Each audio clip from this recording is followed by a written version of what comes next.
Yeah, sales calls. So those two things should be helpful. What are the two things that you guys can implement to help increase show rates?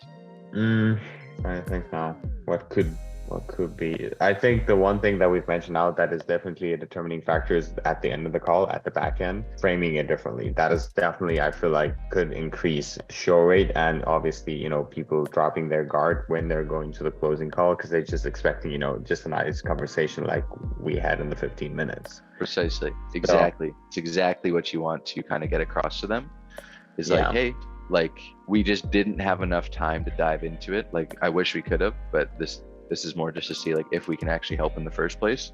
That next conversation, you're going to sit down with his right-hand man. He'll really be able to give you the time that it deserves to sit down, kind of really dive into your situation, get really clear on exactly where you want to go. And then you guys can sit down and actually build a roadmap specifically with YouTube automation in like what steps will actually need to be taken from where you are to get to where you want to go, so that you can have, or you can put yourself in the best position to, and then insert goal, right? Whatever. Yeah. To get to the 10K to retire your parents. So yeah, that'll be solid. And then the ninja thing is the calendar invite. Yeah. So just go in, just like, hey, just sent you the calendar invite. I'm also going to send a 3-way email between me, you, and that way, he's a real person.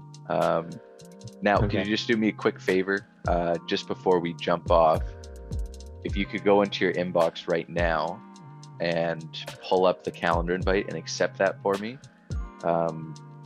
Unfortunately, sometimes I've seen and then you can inject a bit of humor. It's like, you know what I mean? You kind of smile and be like, man, like, unfortunately, sometimes our sales coordinator, like I've seen in the past where it's like not confirmed. He goes in, he cancels it.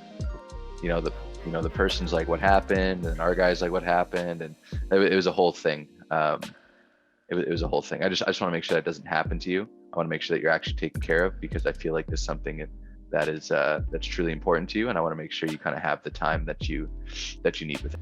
Okay, awesome. Yeah, I'll remember that. So could you go in and accept that right now? I just want to make sure we can take care of that while we're still on the phone together. Yeah, sorry. Right? They go in, they accept the invite. Sick. And then you can tee up the back end of the call like that as well. As far as like, it's like, hey man, exactly where you're at, exactly where you want to go. This is, his right-hand man. He'll be able to sit down. And then more importantly, you guys can just really, really build like a specific step-by-step game plan based on where you're at and where you're actually looking to go, so that you'll know the exact steps to take moving towards that 10K per month, so that you can retire your parents.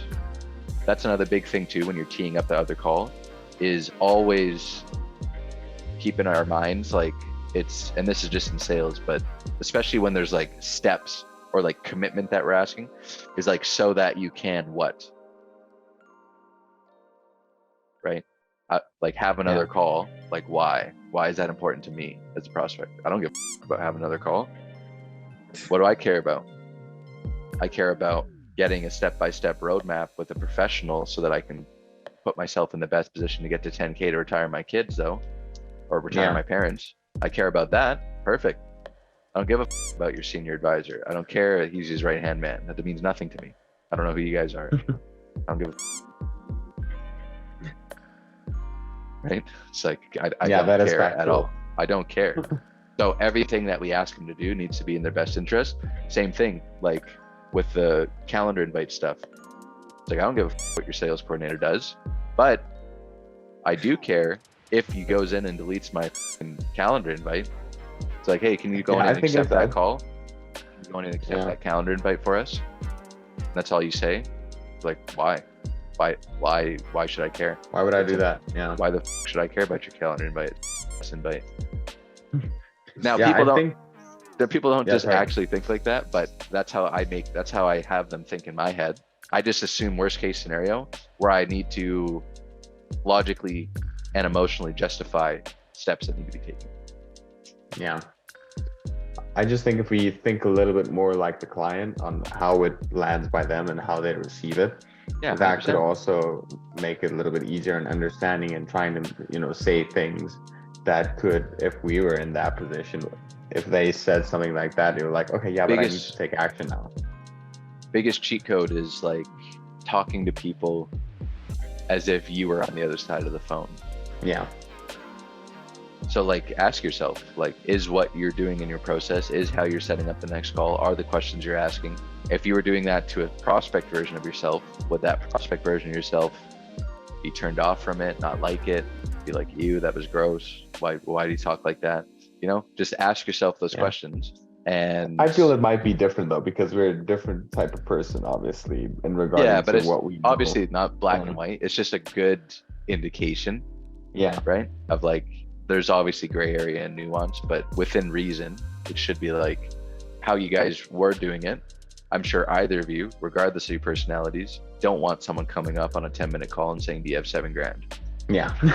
Doesn't matter. Like, it's like, no, I don't like that at all. Hey guys, thank you so much for watching. If you want more training like this inside of a community of more appointment setters in a bite-sized manner where you're going to be able to get all the information, you could head over to our community called Setter Central. It's completely free. We'll drop the link below. There's 6 free training portals for you guys to dive into. So head over to settercentral.co if you have any value from this. Otherwise, keep crushing it. Peace.